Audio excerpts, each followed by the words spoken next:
Hello, everyone. Welcome to the Outliers YouTube channel and my program, Criminal Mischief, the Art and Science of Crime Fiction. I'm your host, DP Lyle. Today, I have a friend and a guest that you're going to love. He's a retired supervisory special agent with the DEA. He also is a prolific writer who's been nominated for awards, has done a lot of other stuff. He's been on a lot of, interviewed on all the major TV networks, won honors for heroism because of his DEA, including a DEA Award of Valor. So he's got quite an experience that he wants to share with us about the DEA and storytelling and writing and all of that stuff. So, Jeffrey James Higgins, welcome to the show. Thank you so much. It's really an honor to be here. I love the work you're doing on this, and I love any chance I can talk to writers and crime writers in particular. I jump at it. I absolutely love this. Oh, we appreciate it. So let's talk a little bit about you with the Drug Enforcement Administration, not agency, and how you ended up there, what your education was, your experience, your career. How did you end up there, and Yeah, why? so probably not the way most people end up in law enforcement. I wanted to be a writer since I was a little kid. I have stories like probably many of your listeners who, from when I was 5 years old, 6 years old, like I was making, construction paper covers and writing stories. And I always knew I just wanted to write books. And my parents told me you can't make money writing books, and that was a prescient comment. It is proven true through my history. Um, so I decided I'd be a journalist. So my undergraduate degree from Boston University College of Communication was in journalism, and my first job was as a print journalist, and I was a news editor. And I was between jobs, and I was waiting for there was a reporter position on the Middlesex News in Boston, which is where I'm from, and they were waiting for funding. So I was like, you know what? I have some time, and I took a motorcycle trip around the country. I'm like, this is a time just to be free. I'm young, let's do this. And I ran out of money on my trip, as people in their early 20s are prone to do. And I saw an ad for a private investigator intern, and I was a huge Robert Parker fan, the Spencer for Yeah, Hire. yeah, sure. And I was like, wow, what a cool, what great fodder for a book, right? So I did that. And then when I got back from my trip, I was still waiting for this position to open up. And I saw another private investigator intern position in Boston. So I did that. So I worked as a private investigator intern, and it basically put me in league with a bunch of other people that were very different from the people that I'd grown up with, and people who were in law enforcement, and they had a different mindset. And I got really interested. I read some really cool books on federal investigations, and I was like, this could be fun. But being perfectly frank, my entire mission was to find fodder for books. Like I was like, this will be a real life experience. It'll be exciting. It's the mission is good, right? But I will be able to actually do the things that I'm writing about, because I was writing crime stuff at the time.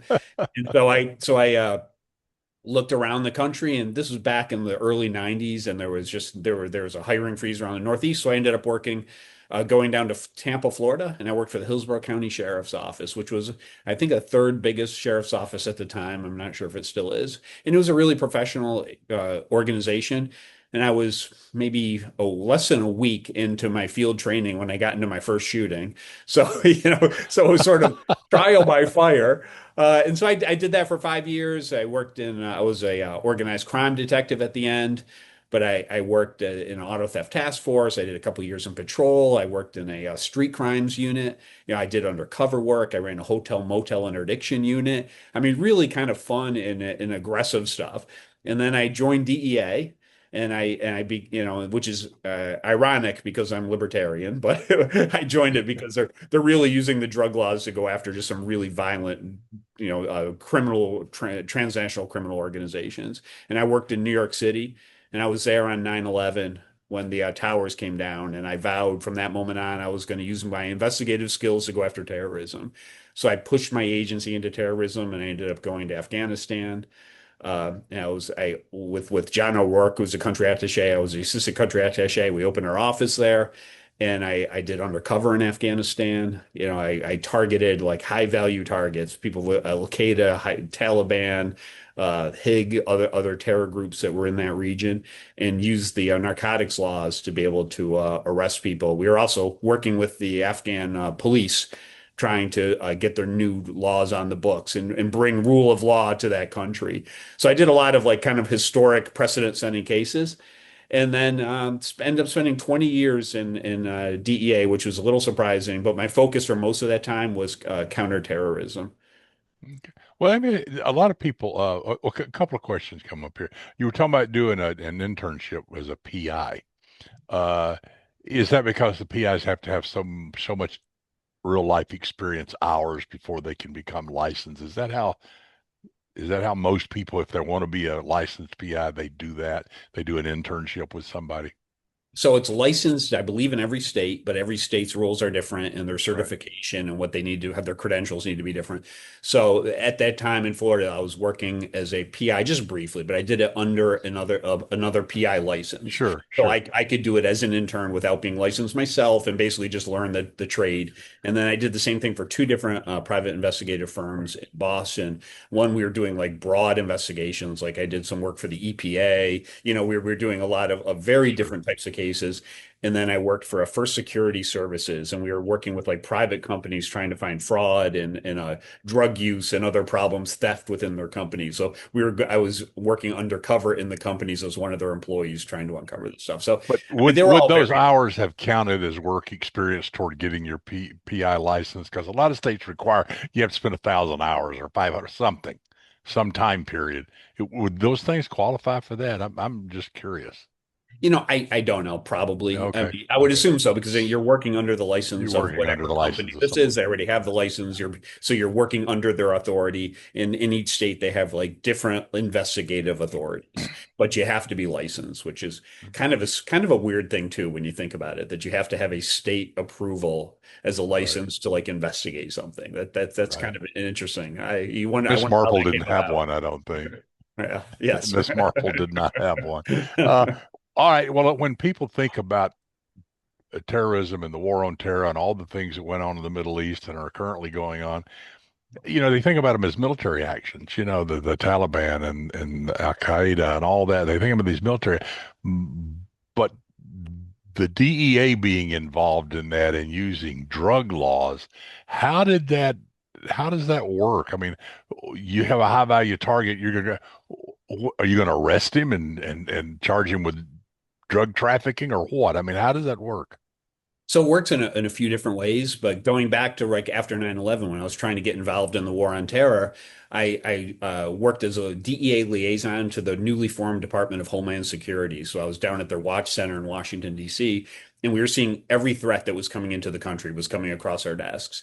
And I was really proactive, and I was taking the names and the phone numbers, and I was running them in all our DEA databases. And what I found was most of the leads that were coming across for terrorist attacks that were pending, there was some DEA nexus.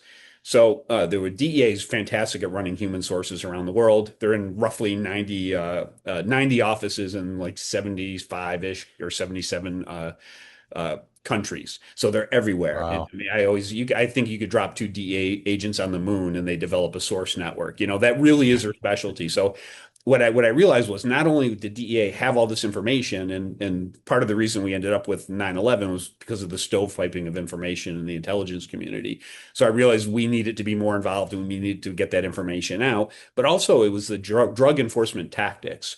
Right after 9/11, I was DEA was assigned to assist with the Joint Terrorism Task Force in New York for Operation Pent Bomb, which was the investigation of what happened. And um, I was using those drug tactics to go after, like our mission was go to these storage units and see if you can find anything, because we were worried about like a dirty bomb attack. We were worried about a Mhm. secondary attack. People forget that, but we didn't know what was coming next, right? Exactly. And so, but I was using those tactics to find things that didn't look right, investigating them, and then pressuring people to flip them to give me information. And within just a couple of weeks, I found somebody who had identified a man who'd claimed that he'd been driving the hijackers around in New Jersey. And so, like within just a few weeks, using these real aggressive tactics, we were able to flip people, identify them, find numerous violations of law, and then track this guy down. And so I was like, you know what, DEA has a role to play here in counterterrorism, and I wanted to do that personally myself, but my agency was pushing back significantly because they were a single mission agency and they were afraid at the time of being subsumed by Department of Homeland Security. But Sure. you can't argue with success, you know. So like when we went to Afghanistan, that's all I was doing was going after terrorist targets. And my own agency or Office of Inspections had come out and done an inspection, and they were like, "You shouldn't be going after terrorists. It's just drugs, you know." But there was a nexus for everything. Like drugs is how terror organizations fund themselves. It's Right. some roughly 46, 47% of all terror groups are funded, have some significant nexus to drug trafficking, right? So basically, we redefined narco terrorism when I was there, but we went after these groups. Um, and then use the rule of law. So some of the people we investigated and we arrested and charged with Afghan police that we were mentoring in Afghanistan, and then others we brought back for prosecution in the United States. So the U.S. has these long arm statutes, they call them, like 21 USC 960A was the narco terrorism law that we provided the evidence to show that this was a thing. So I actually did the first arrest and for the first indictment, the first conviction for that new law. And it was a law that I've been pushing for since I arrived in Afghanistan. But because of the, austere environments that we had to work in, we also worked very closely with the military. So like I was in combat with the SEALs, I was in combat with special forces. I lived on special forces bases for years. We ran our own operations, usually, occasionally, like they were joint operations, but often we ran our own operations and used the U.S. military as a quick reaction force if we got into trouble and needed somebody with some more muscle to come in and get us out. But we had our own national interdiction unit, which was 125, maybe 150 strong, with Afghan police officers that we could use to bring the rule of law to these like outlying provinces in Afghanistan. So we had a international narcotics unit from this Department of State had Hueys, UH-1 Hueys, and we had our own air wing. So we go and execute these airborne assaults on high value narco terrorist targets, and sometimes with the military, sometimes on our own. Wow. And you said you did undercover work. How did that work? How do you go undercover in a country that's so foreign, a culture that's so foreign, everything about it's different. How do you do that? Yeah, so I did that when I first got there. I mean, so obviously I'm a bald white American guy, so it limits. So That's my point. Yes. so I was running these sort of networks, and I found I identified a warlord who lived in Pakistan who was running massive amounts of heroin around the world, but he had a dungeon in his basement. He was torturing people, and he was in Afghanistan. So I posed as the leader of a drug trafficking group in New York City, and I claimed I'd come to Afghanistan to like pretending I was a journalist so I could find a better heroin source. And so I met with him undercover several times. We had a translator with us, recorded meetings. And I basically just won him over the way I'd win over anybody that I was working undercover with by acting like a drug trafficker, right? So it's real acting, not agreeing to things, not being you know, too amenable to like bad contract negotiations, and just pushing back when I couldn't, acting like a trafficker. So I was able to pull that off, and we ended up making the first arrest, and it was supposed to be the first arrest in the new narcotics tribunal in Afghanistan, but it was the first undercover that anyone had done since before the Taliban had taken over there. So it was But kind of interesting. They had hit teams that came in from Pakistan that after the initial arrests that were trying to find our sources and me. And so we were playing this game of cat and mouse, and they had they were hit teams running around Kabul looking for our sources, and they had members in the judiciary and in the government who were bribed officials who were working with them. So it was a challenging time. well, it begs the question, if you're going to go in and play act, so to speak, in this very, I imagine, tense, scary situation where things could go to hell in a handbasket in a microsecond. Um, and you had to create your history. You had to create your story, your legend. I think that how deep did that go, and where did you see the cracks and you're thinking, oh Lord, I hope they don't look there. You know? So, it's when a criminal group has access to like official records, it's always more dangerous, right? Because you don't know who they had like infiltrated at the embassy, the US embassy, for example, who could Right. look into who I was. So there's always those points of vulnerability that are a little scary. For the legend, I guess it's just like as like a writer that we do with our characters, Hmm. right? The most important part being the motivation. So like when I'm in negotiations undercover with a bad guy, I have to act the right way. So I have to do Hmm. things that are consistent with my character, just like our characters in our books. And if Yeah. anything I do or say is outside of this persona that I'm exemplifying, they're going to know something is wrong. And, I mean, criminals at the highest levels are not stupid. Like and even if maybe some of them don't have the highest IQ, but many do, but the ones who don't, they're still canny. They still understand how to survive in a really violent Yeah. environment, right? So I negotiated for 500 kilos of heroin to be transported on a ship from Karachi to New York City. And I bought several kilos of heroin from him as samples, which is one of the techniques that we often use, just to show that it's not all talk, that somebody actually, has the Hmm. the the drugs. At one point I was in a meeting. I remember this is all coming back to me now. This has been a long time, right? And I had a Afghan undercover translator, right? So we're going back and forth because they didn't speak English. And I was wired up and he was wired up. And at one point, like because it was hot and we were sweating, the wire that he had on him slipped off and fell onto the ground. Like it slipped out from under his Afghan clothes. And we're in the middle of this meeting. We looked down and I just looked at him. I said, pick it up. Like, let's just move on. Like nothing has happened here. And luckily they didn't see it. But you have those fun moments. The first time we did it, we only had a handful of people. It was myself and John O'Rourke, who was the country attaché, and then we had three temporarily assigned agents with us. So when we did this, I only had a team of four people behind me, plus the Afghan cops, right? So we had Afghan. Everything we did was with their authority and that they were involved.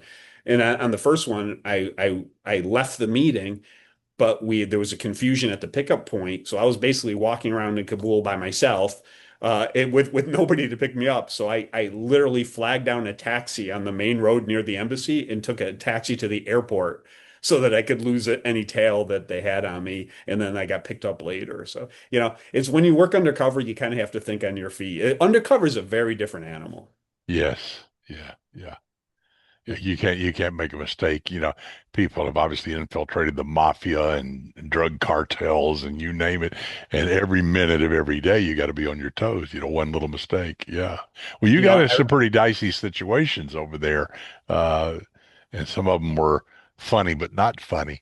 Uh, Yeah, even in that case, right? Like yeah. after we arrested the main guy and they had these hit teams looking for us, we were using intercepts and we were trying to track down this hit team and we located one of the guys who'd come in from Pakistan who was at this like body shop and he was like the right-hand man to the man I'd arrested.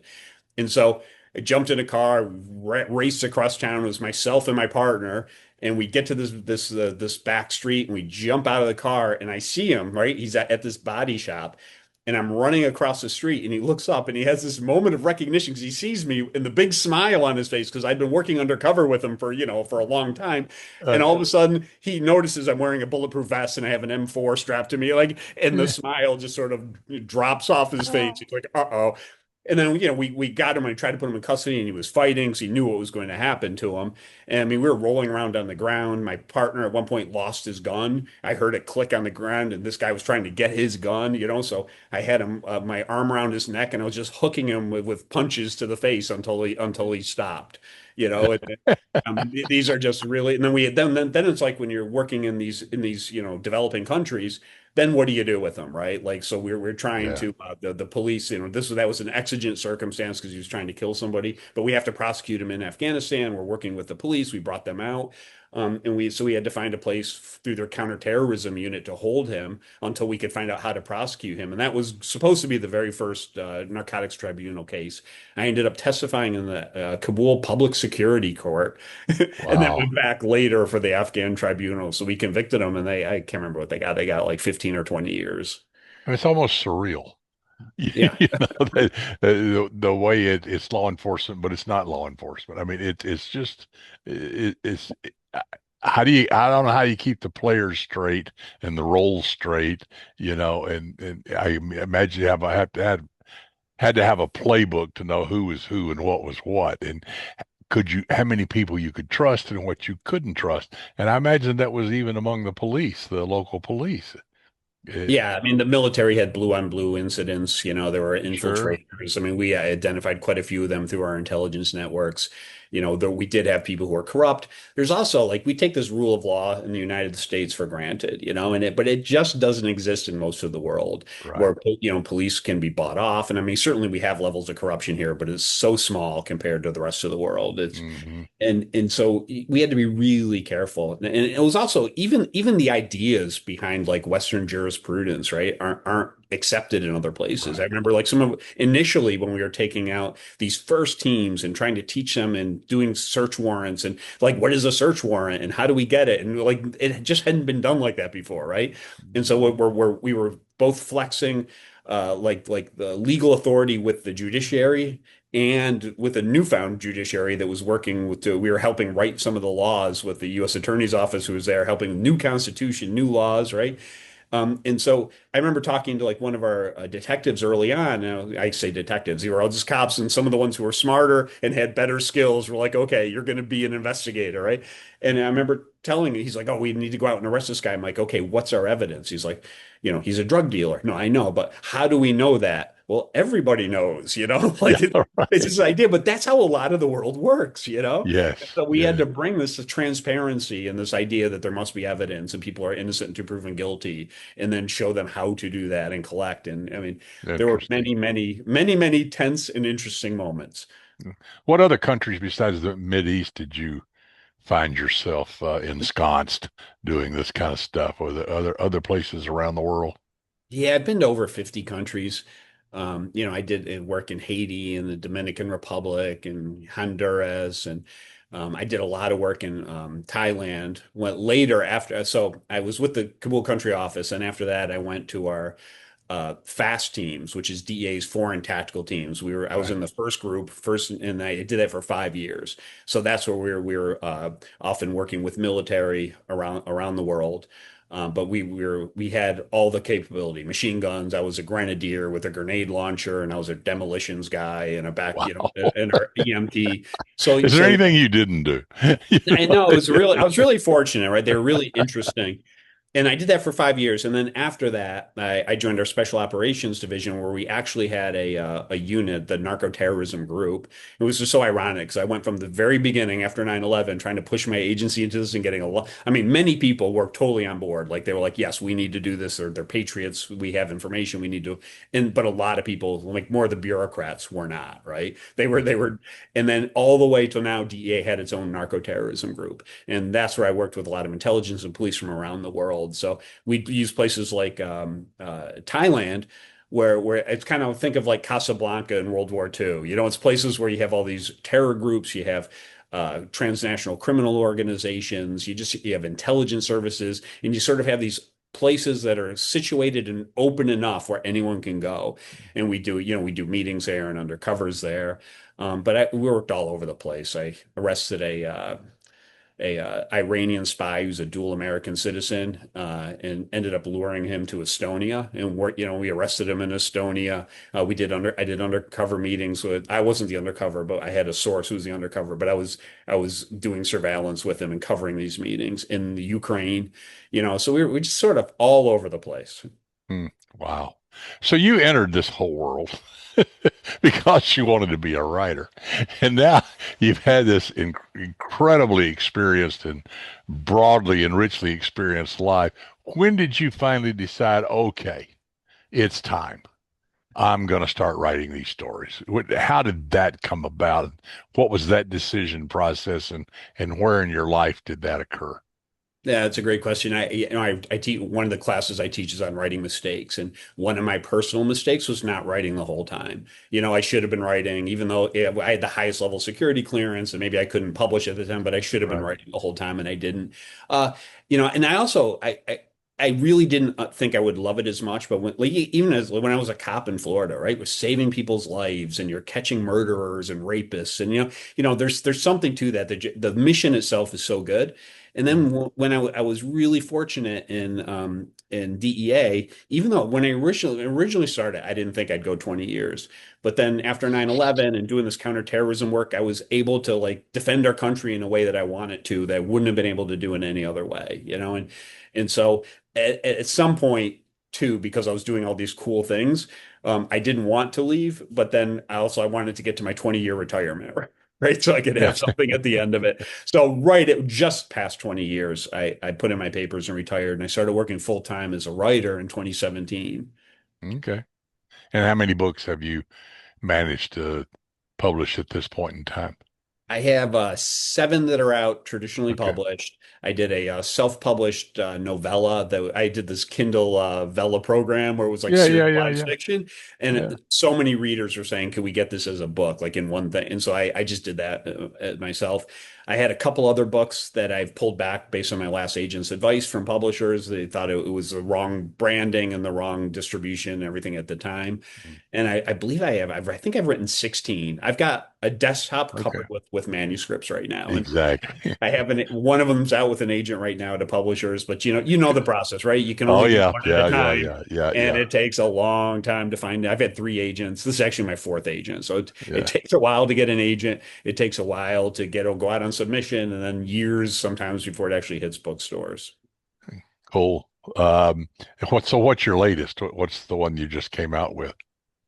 The latest was this Nathan Burke series. It's a international action. It's an espionage series. The first one was the Havana Syndrome. So I had a book due every 6 months, which is a pretty aggressive schedule, but I tend to Yeah, write two books a year anyhow. But it's a little different when you're actually under contract, right? It adds right. another level of pressure to it. Um, and that came out, but then they launched them every 3 months, which is more of like an indie publishing schedule that you would see. Wow. I Yeah, think yeah. people want things now, right? It's part of this Yeah. on-demand kind of economy that we have. And so the first one came out in like spring of last year. And then they came out Okay. every 3 months. So the last one just came out Okay. in March. So the Havana Syndrome was actually picked by Library Journal as one of the best books of 2025, which was great. Cool. It's the first book. And then it was The Corazon Retribution, about an Afghan Foreign Service national left behind in Afghanistan. Then I wrote The China Gambit, which deals with Chinese disintegration and unrestricted warfare. And then the last one was the Uganda Protocol, sort of wrapping up that four-book series.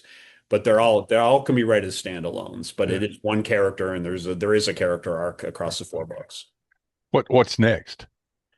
So I'm actually writing a dark fantasy right now. So Ooh. everything I've written to this point has been suspense or thriller, right? And I guess you could say they're all kind of under the umbrella of thriller. But I work with this Friends to Lovers bookstore in Alexandria, and I just love their readers. Like it's these people come in, and it's mostly like women 25 to 45, it kind of in that Hmm. bracket, but they are so enthusiastic about story. So it's dark fantasy, dark romance. Hmm. And they come in and they're buying five, six books at a time when they come in. And I just love talking to them. And I'm like, Right. these are the people that like you would talk to and they would energize you about their enthusiasm and love, right? And so I'm writing this book for that group of people. And I thought it'd be fun to do something a little different too. What I found is though I am a thriller writer through and through. So all my like suspense and thriller techniques, my structure, like everything just sort of comes out naturally in that genre. And so I've had to learn a new genre and tweak it a little bit to Yeah. hit the reader expectations. But that's good. That's good. It keeps you fresh and keeps you on your toes, keeps you thinking. Let's talk a little bit about Elaine's Literary Salon. Why don't you tell us a little bit about that? That's in Virginia, and you own that. What is it? So my wife opened a Lane's restaurant at 208 Queen Street. It's right in the heart of the historic district in Old Town Right. Alexandria. We can see the Capitol from the end of the street, so it's that close to I know DC. Michael Bracken and Stacy Woodson talk about you all the time. Elaine's, yes, they love it there. But Yeah, well, they host that ShortCon, that short exactly there. Yeah. fiction writers conference, which is really an elite conference for short fiction for crime Right. writers, and they've had three there so far, and we're going to host them Yeah. again next year. It's really Okay. wonderful. But I saw the space, and I told my wife, we have this gorgeous space that she's created. Let's give it as a venue for writers because you know how it is. It's like I'll do like a Barnes and Noble signing and maybe 20 or 25 people show up. But Right. when we do it at a place with like award-winning food and cocktails, it's more of a party atmosphere. So people bring Right. friends and family and colleagues and they get their readers to come in. Like we're doing 4 literary events this week. So like we Wow. do a lot of literary events. I've interviewed 208 or 209 authors since we've opened. And we have a podcast from it called Elaine's Literary Salon, and we're Right. #1 on Spotify and Apple for literary salons. Okay. So it's So it's it's so fun. it's a restaurant and an event Yeah, it's a, locale, it's a restaurant. Then basically. we have this salon. So like I usually do one-on-one interviews, about 45 minutes to an hour. Yep. Then Barnes and Noble or Friends of Lovers or one of the other bookstores in the area will come in and sell books. They do a signing. But we also host like workshops and we have book coaches come in and we do seminars. I'm an Authors Guild ambassador for the DC area. Cool. So I do like we have an event. I have a next month every 3 months there's three of us in the DC area and I do an event for the Authors Guild every 3 months. We have JD Barker coming in August. So we're doing an interview and he's like sort of a genius for book marketing. So that's something that writers can come in. We partner with like Mystery Writers of America and Sisters in Crime. We have panels. We just do a little bit of everything, but I'll host a ton of book launches, and we offer free space for authors to come in and sell and have their event. I just wanted to give people this chance. We have these beautiful. You can see the books behind me. That's a Yeah. photo, but that's our upstairs. That's in our library room. And we just give people a place in this really elegant setting to have fun and just be amongst other writers and readers and really just celebrate the book because you're in isolation all the time and it's nice to Exactly. meet other folks. Exactly. Well, I love that. That's fantastic. I need to come there and visit sometime, even though I I'm on wish the you other would. end of the country, but yes. Yeah, no, we'd love to have you. And people do come in. I have authors who've flown in from, California and Oregon Sure. and Chicago and New York, and like they come from all over for it. Yeah. Yeah. Maine. We've had them from all over. I think I've had all the 4 corners of the country have showed Yeah. up and a Yeah. lot in between. Yeah, and we love Well, what you're doing there too. So if Lane's Literary Salon can support you in any way, please let us sure. know. Well, we appreciate that, and vice versa, of course. Um, well, how can people reach you? How can they find out more about you and buy your books and all that stuff? Where's the nexus? Where do So they my find you? website is jeffreyjameshiggins.com. You can see links to all the books. It's on all the usual suspects. It's in a lot of bookstores, and Amazon, Barnes and Noble, etc. And then you can find our podcast at elainesliterarysalon.com. And I Okay, think we've got probably 70 episodes that are up on the podcast now, so you can get a feel for what we're doing. And if authors want to come and do something and have a place to celebrate, we'd love to have them. So they can that's reach out to me at jeffreyjameshiggins.com and I'll be happy to get them scheduled. perfect. Well, Jeffrey, this has been unbelievable. I enjoyed the panel we did together, and that's how we met. And then of course with Michael and Stacy talking about you all the time. So if your ears are burning, it obviously sends your hair. It, I can say the same thing. Um, so I really appreciate you being here, and it's just been a delight. We'll have to do it again down the road. Um, Yeah, I would love yeah, to. In any way I can help crime writers, if people are looking yeah, to want to get some authenticity in the writing, I'm yeah. around. So there you go. They know how to find you now. Good. Yes. Well, thank you, thank you, thank you. Well, thank you for Well, having me. It's a yeah. real pleasure. Well, as you know, that this wraps up another episode of Criminal Mischief: The Art and Science of Crime Fiction, and I just loved having Jeffrey James Higgins here and learned a lot, and I'm sure that you did too. So until then, until we get back with more fun stuff here on Criminal Mischief, keep reading, keep writing, keep having fun, and of course, try not to get caught.